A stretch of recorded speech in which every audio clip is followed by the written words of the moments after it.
que es Adolfo Pérez Esquivel, que él es Premio Nobel de la Paz y además es el presidente de la Fundación Serpac, que es la Fundación para el Servicio de la Paz y la Justicia de Argentina. Él promueve los valores de la paz y la no violencia y la cultura, fundada en el reconocimiento de los derechos humanos. ¿Nos estás escuchando, Adolfo? Fernando Vaca Narvaja te saluda, Adolfo Barja y Débora Espínola. Bienvenido a Genética Sindical. Bienvenido, Adolfo. Muchas gracias por atendernos. Bueno, como decías, habrás escuchado la introducción y las palabras del Papa, pero antes de meternos con este segundo tema de la deuda, en primer lugar, nos interesa tu opinión sobre el tema Colombia. Nosotros sabemos que, lo hemos tratado en este programa, que incluso se presentó un informe sobre una misión internacional, ¿no?, de solidaridad y derechos humanos que viajó a Colombia, en el cual, vos estás muy vinculado con ese tema, y que nos cuentes un poco tu opinión y qué está pasando realmente en Colombia. El caso colombiano hay que tenerlo muy en cuenta. Primero, se está cometiendo un genocidio y eso vamos a ver cómo lo podemos llevar a la Corte Penal Internacional, pero no es de ahora. Eso hace 50 años o más. No, si bien hubo unas guerrillas en Colombia, la represión se extendió a toda la población. Ahora, de Colombia se habla como una democracia, sí, pero de democracia no tiene absolutamente nada. Hay hechos. Yo vengo trabajando la situación de Colombia hace 40 años. He sido presidente del Tribunal Permanente de los Pueblos, el antiguo Tribunal Bertrand Russell, donde después de 2 años de investigación tuvimos la sección del tribunal en Bogotá. Recientemente fue una misión desde Argentina para investigar la violación de los derechos humanos y la situación colombiana. Fue una delegación grande de unas 20 personas que estuvieron en distintas regiones de Colombia.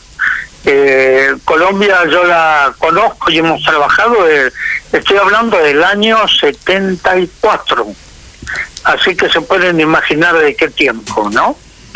Y en el caso de Colombia hay violaciones sistemáticas con una gran complicidad de las Fuerzas Armadas, fuerzas de seguridad, pero los grupos parapoliciales y paramilitares.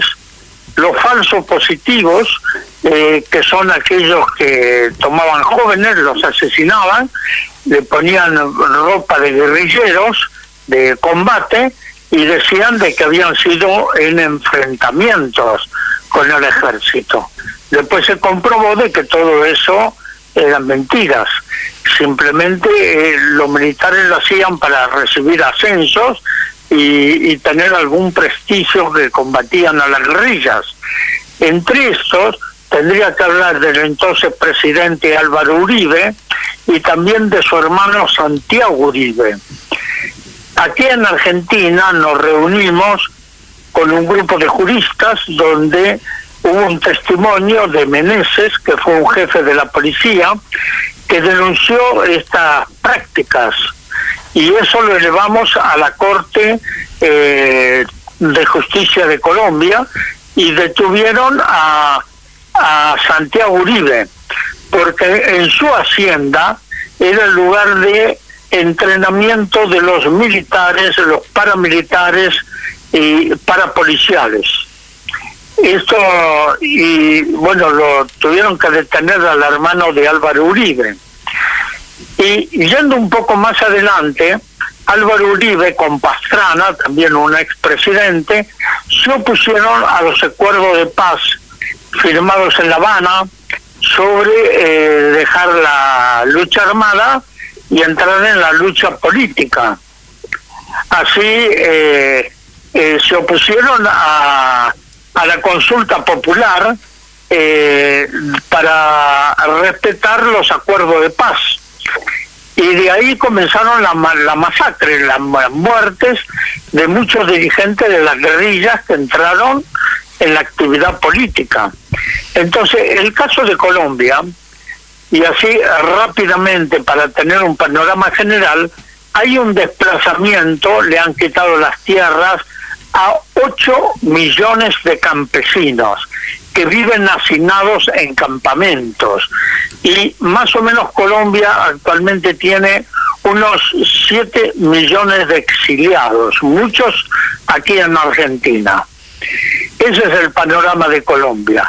Y lógicamente, como son considerados crímenes de lesa humanidad por ser la desaparición forzada de personas, también tendríamos que hablar de la zona del Cauca, que es una zona esencialmente indígena, y la quita de tierras por las grandes empresas mineras y también las plantaciones de palma africana.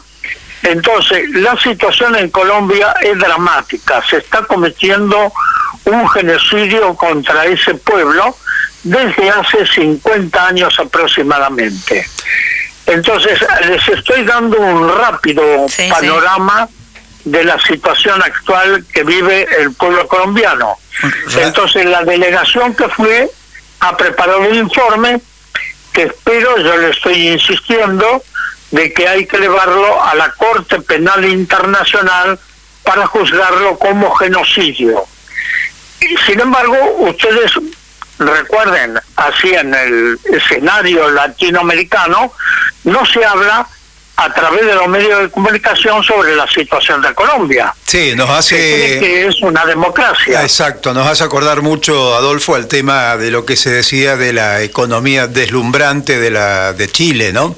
Y que de pronto se cae esa gran máscara y vemos la realidad concreta de un pueblo movilizado y de un proyecto económico neoliberal que ha dejado a la gente afuera, ¿no? O como decía un poco el Papa, ha dejado al pueblo atrás. Ese proceso de concentración económica. Ahora, yendo a Colombia, ¿el acuerdo de paz ha fracasado, de acuerdo a lo que vos un poco describís en Colombia? Bueno, no, el gobierno de Duque no quiere saber nada con el acuerdo de paz.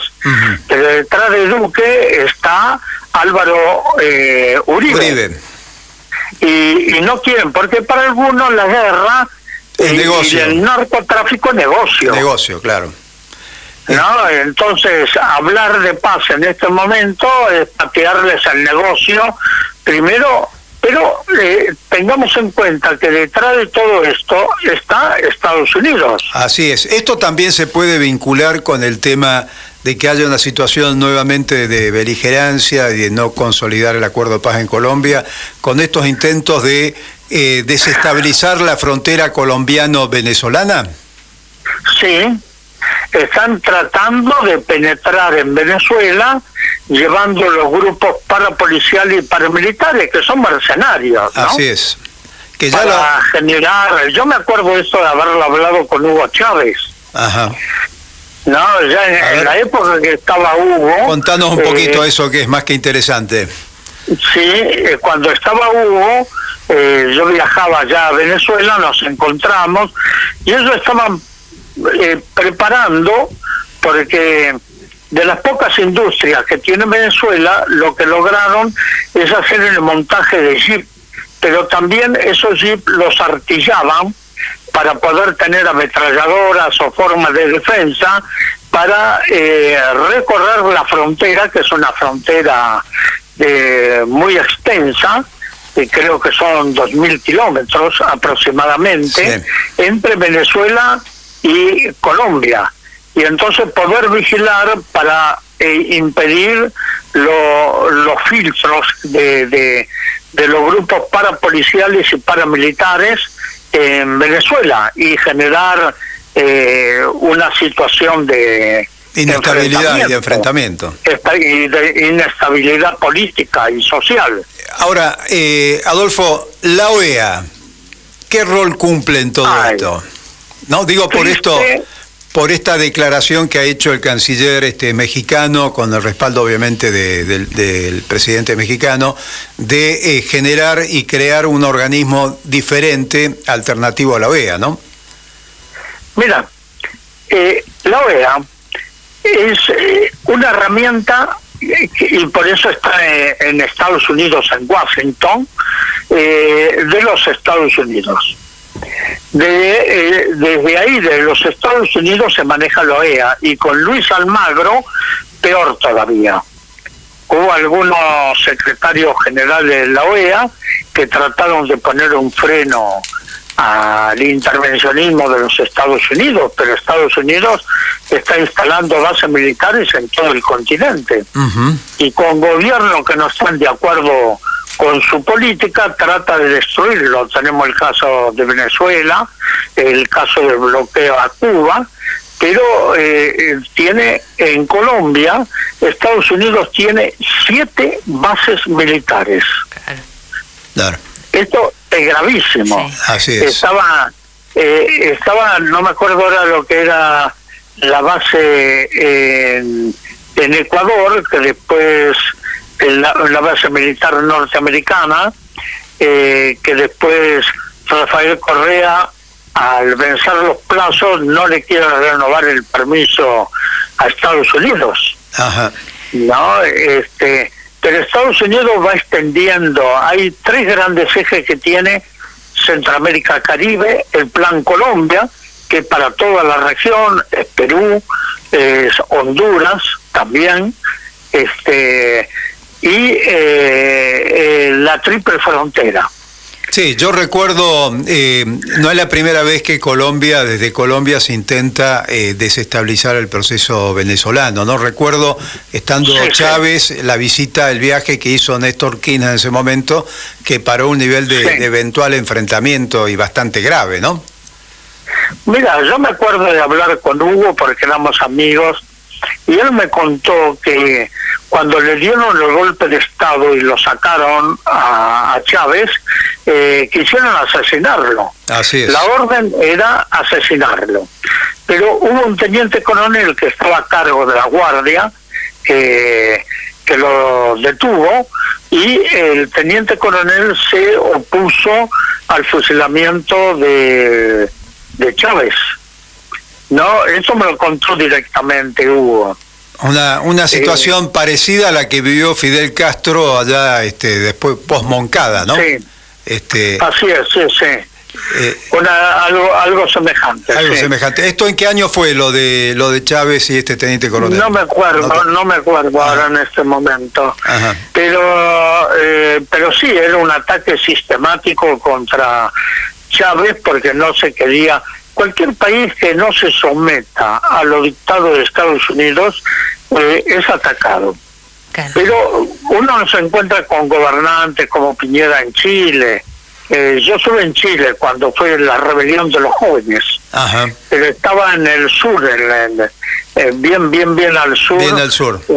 Pero viajé a Santiago porque tenía que dar una conferencia, y ahí tragué el gas lacrimógeno de ver todos los chicos que estaban pidiendo la educación libre y gratuita como tenemos en Argentina, ¿no? Así es. Y por eso sufrieron la represión.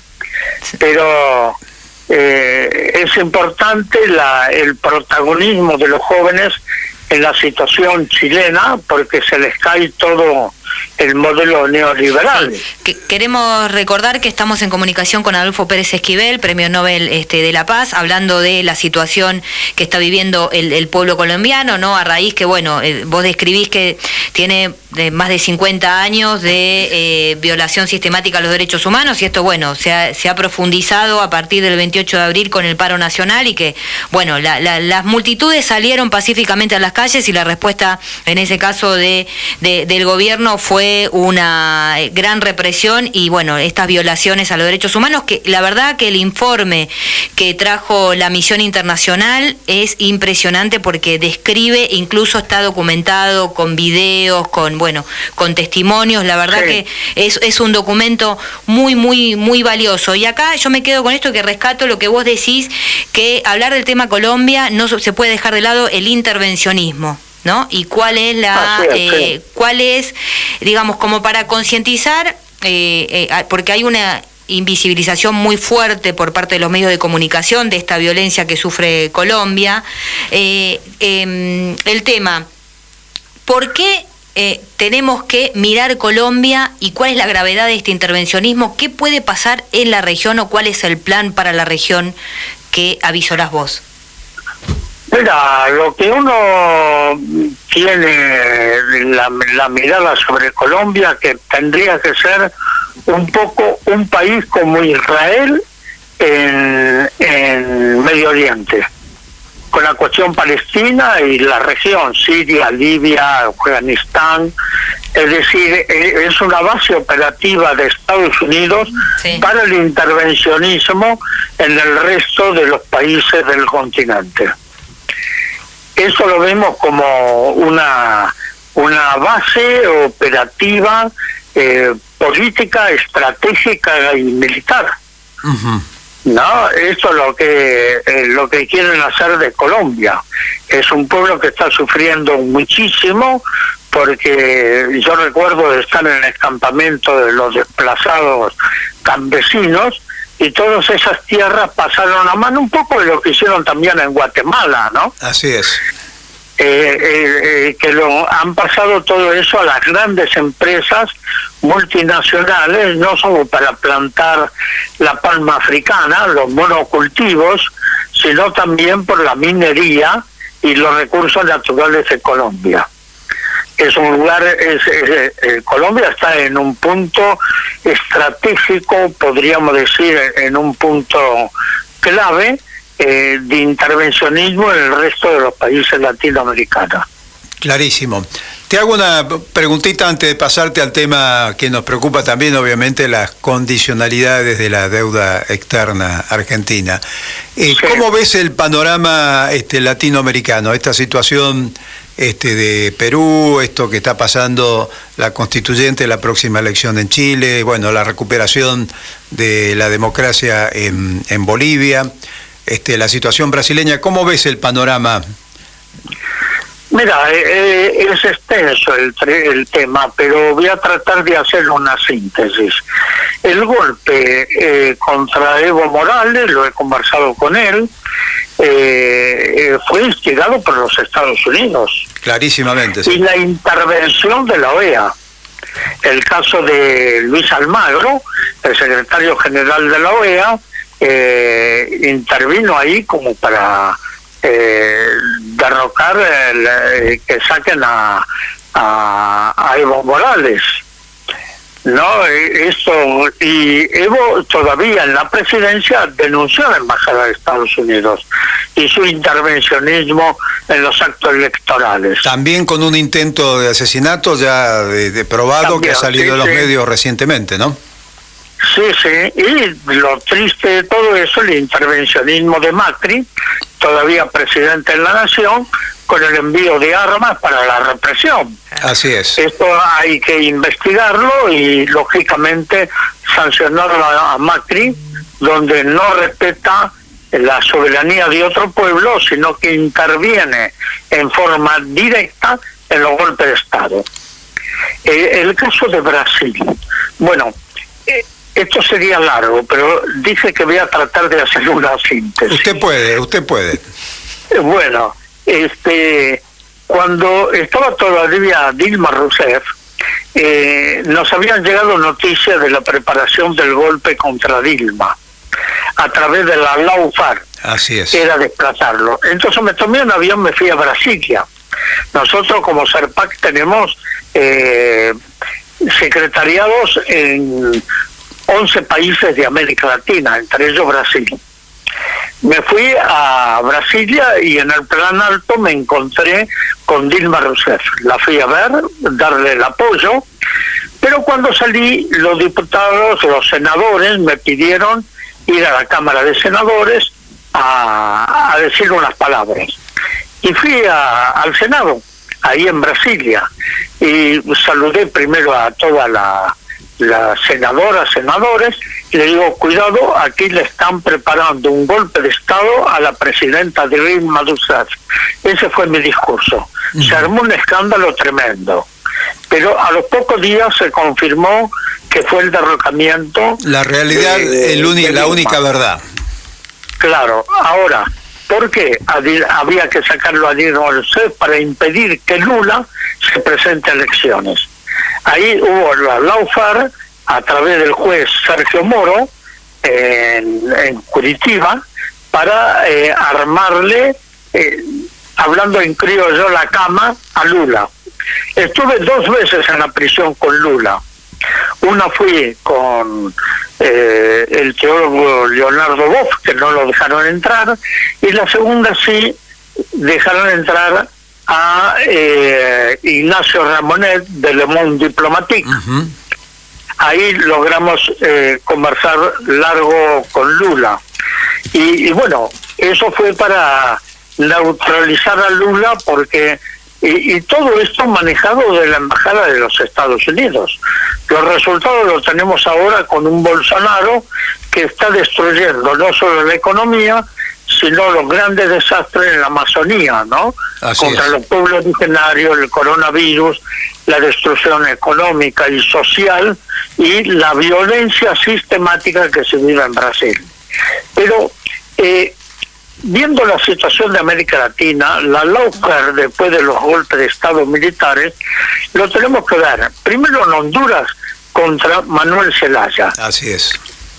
Sacarlo también a través de la lawfare, que lo sacaron prácticamente en calzoncillos. El otro fue contra Fernando Lugo en Paraguay.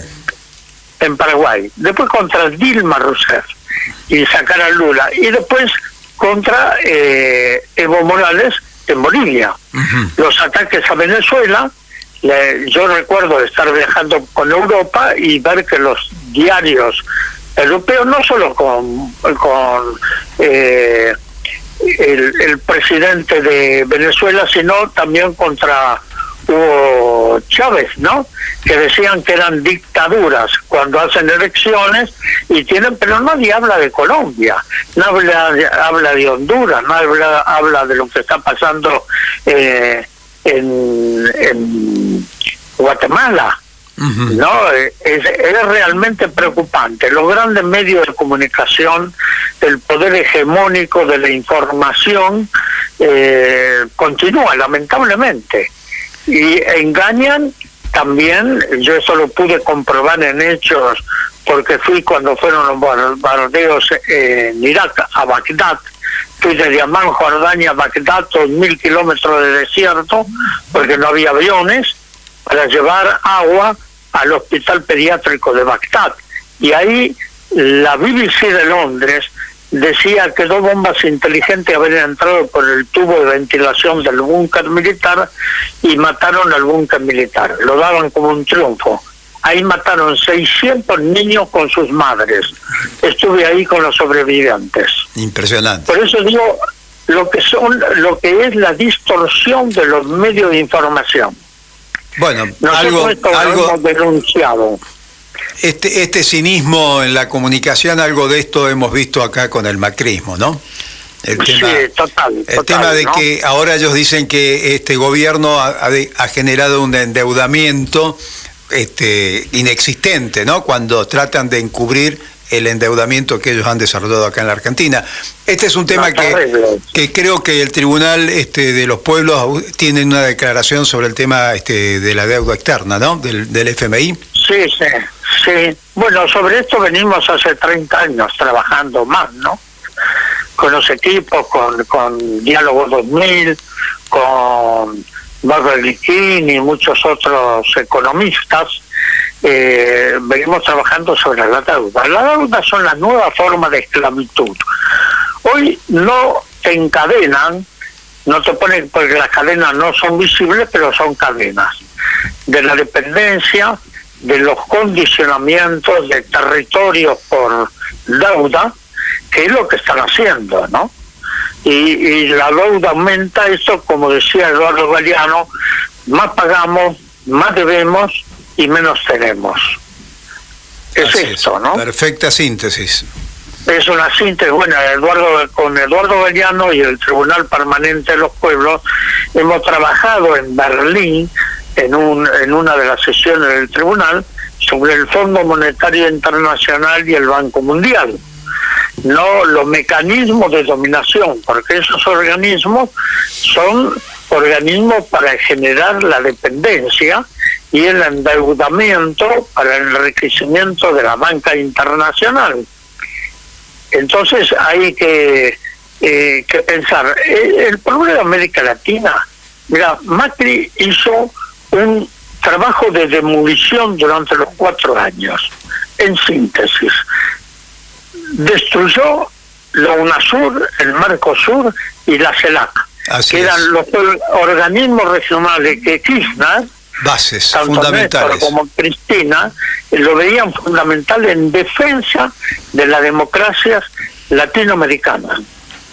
Sí. Y estos tuvieron una posición permanente para destruir estos organismos regionales. Lo importante es la unidad continental. Ningún país vamos a salir solos de esto, claro, si no tenemos la capacidad de unidad. Sí, completamente de acuerdo. Bueno, Adolfo, te agradecemos muchísimo estas declaraciones, sobre todo por el tema de Colombia, el tema deuda, 2 temas que para nosotros la verdad que son muy importantes y que siempre tratamos en este programa. Vamos a seguir visibilizando desde aquí la situación que está viviendo el pueblo colombiano y difundiendo, bueno, el informe de la misión y siguiendo de cerca, bueno, qué es lo que está sucediendo para que el tema Colombia siga en agenda. Y también el otro tema que nos preocupa, que es el tema de la deuda externa y del Fondo Monetario Internacional, que como vos decís, bueno, siempre oprimen a los países de América Latina y el Caribe, ¿no? Los países que estamos en desarrollo. Y me quedo con una frase que vos solés decir, que los derechos humanos no tienen fronteras, ¿no? Y que por eso hay que seguir muy de cerca el tema Colombia, vos que sos un luchador de los derechos humanos, y le invitamos a los oyentes y a las oyentas que ingresen en las redes sociales, en la página de la Fundación Serpac, donde así está toda la información de la gran tarea que hacen, y bueno, también del tema Colombia. Lo pueden encontrar por serpac.org.ar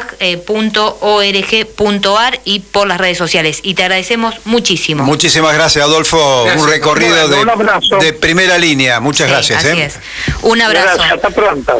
Estuvimos conversando con Adolfo Pérez Esquivel, Premio Nobel de la Paz, quien además es el presidente de la Fundación Serpac, Servicio para la Paz y la Justicia en Argentina, hablando del tema Colombia y del endeudamiento. Y le recordamos a los oyentes que esta entrevista va a estar disponible en nuestras redes sociales, por supuesto, y también en nuestro episodio Spotify. Así, muy clara y concreta. Se nos fue. Vamos.